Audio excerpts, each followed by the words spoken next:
Good morning, everybody. Today I'm going to show you how to do the process called solving by complete the square. Solving by complete the square. All right, we're going to start with some real simple ones right here. If you notice in numbers 1, 2, and 3, I've left some blank spots there. So what we're trying to do is create a perfect square trinomial. So remember, we could do our little shortcut methods for factoring a perfect square trinomial. If we knew something, two numbers that multiplied to give us something and it doubled to give us the middle, that was a perfect square trinomial. I'm just going to give you a for instance, x squared plus 8x plus 16. You look at that number in the back. 16 is a perfect square, right? What times what gives you 16? 4. If you double the 4, do you get 8? Yeah. So this would actually shortcut factor into x plus 4 squared.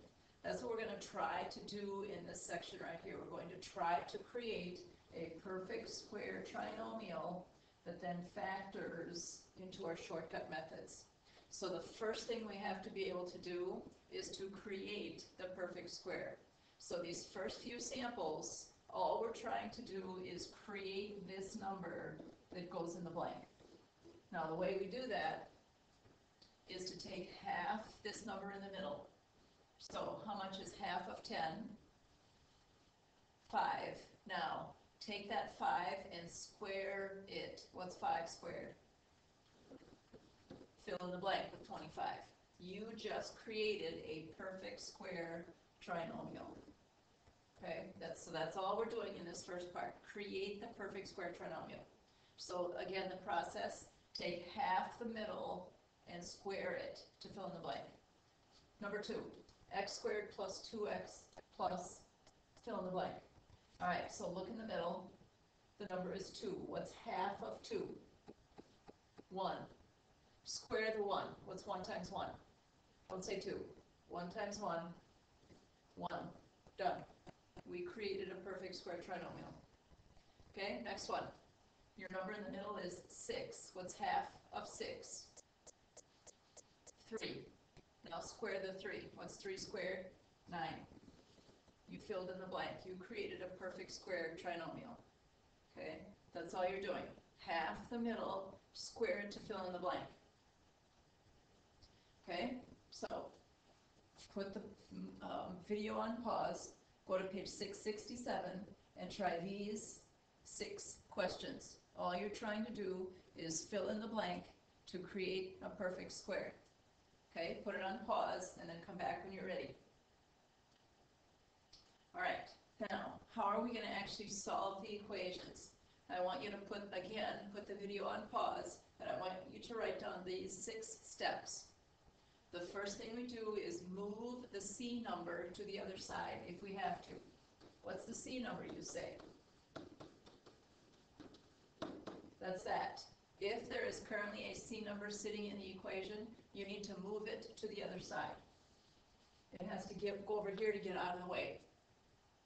Then we'll do what you just did in those first few questions. We're going to take half the B term. We're going to square that to fill in the blank. But if we fill in the blank, we just added something to the left-hand side of an equation. That means we also have to add it on the other side also to keep the equation balanced. Then we're going to be able to factor it. Factor it means we're going to use our little shortcut and put that thing, quantity squared. And then we can use our square root method on both sides to come up with our answer. Okay, so we're using something that we've learned how to do already. So this new process, the square root method, uses the square root method with the fill in the blank perfect square method. They kind of go hand in hand. Okay, so take your time to write down these 6 steps, and when you're ready, go ahead and hit play again, and we'll go through some samples. All right, here's the first one.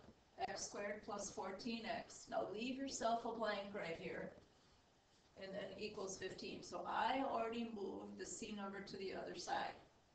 So that's been done. So we can just go right to, I'll go back, C number's already been moved. We can go right to part 2. Half the B number.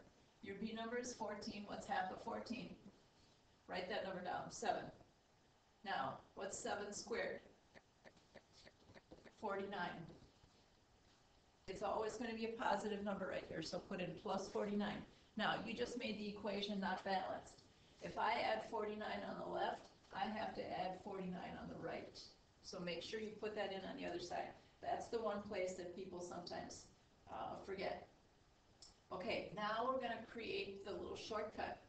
X squared plus 14x plus 49 factors. What times what gives you 49? 7. You already wrote that. Put the parentheses around the 7. X. Now the sign in the middle is the sign that you had. So if it said plus, you put plus. And don't forget to put the squared sign up there. So that's your shortcut factoring. X plus 7 squared equals, now on the other side, we need 15 plus 49, 64. Okay, let me go back again. We did half the B term, we squared that, we filled in the blank, we also put it on the other side, we wrote it as the shortcut factor. Now we're ready to do square roots on both sides. Item 6. Okay, so big square root on the left, big square root on the right. Square root method, remember, cancel, cancel. Drop down what's underneath. X plus 7 equals, what do you put automatically right here after your equal sign? Every time, don't forget that, plus and minus. And 64 is on your perfect square list. What does 64 come from? Good, 8. Okay, now you have one last thing to do. I don't want that 7 sitting there. How do you move the 7? It says plus, let's do minus. Cancel, x equals, remember, put the negative 7 in front of the plus and minus sign, and then 8. Now there's 2 answers we need to come up with those 2 numbers. Negative 7 plus 8 is 1, or negative 7 minus 8. There's your 2 solutions. X equals 1 or negative 15. Number 5. X squared plus 10x, leave a blank, equals negative 9. Okay, so the C number has already been moved to the other side. Half your B term. What's half of 10? Write that number down.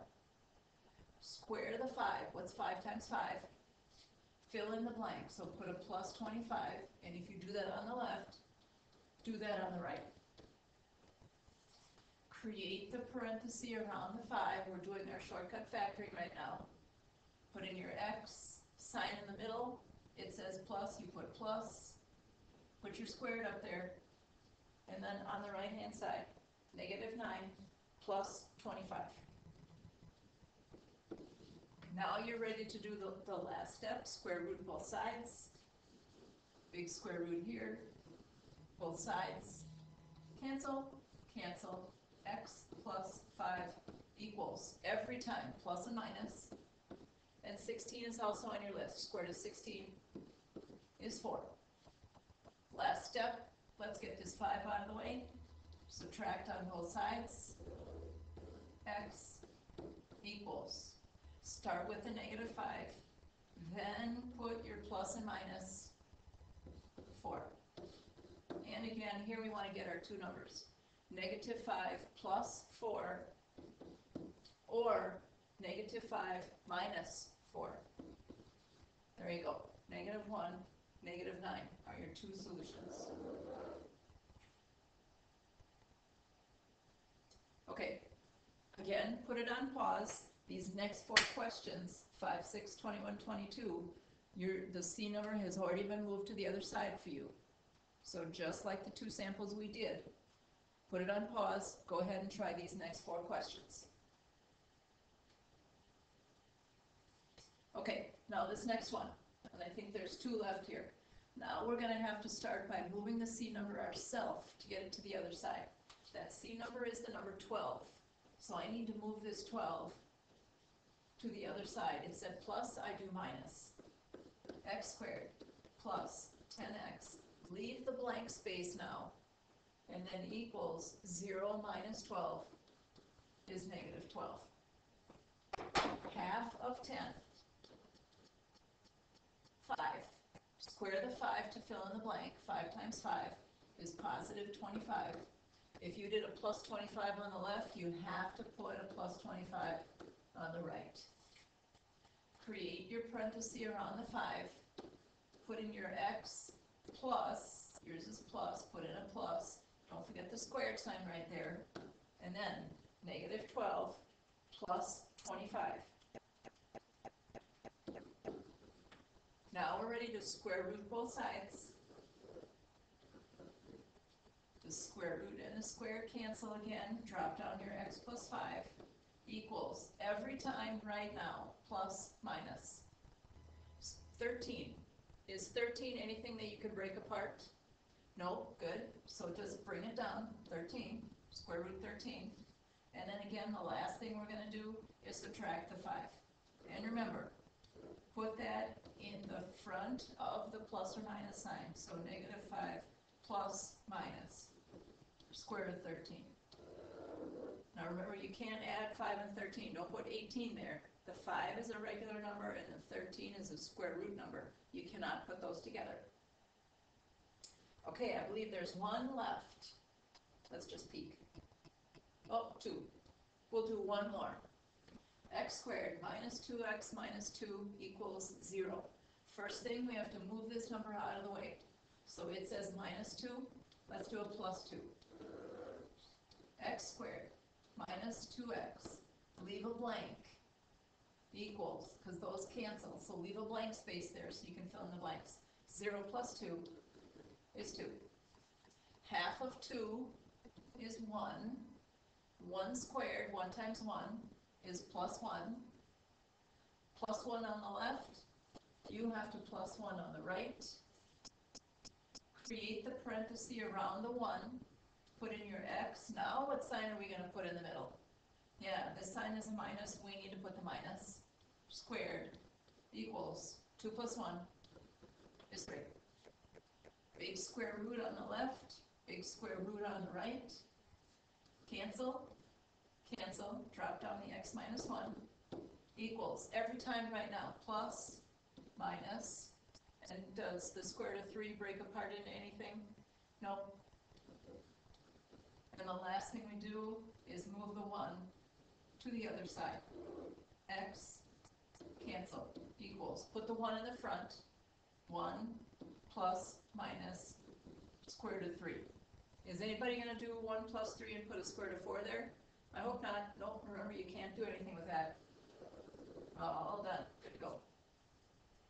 Okay, I think that's probably enough. If you have to go back and look at one of those again, rewind the tape, back it up, look at how we went through them. But you're adding in 4 more to finish out this homework.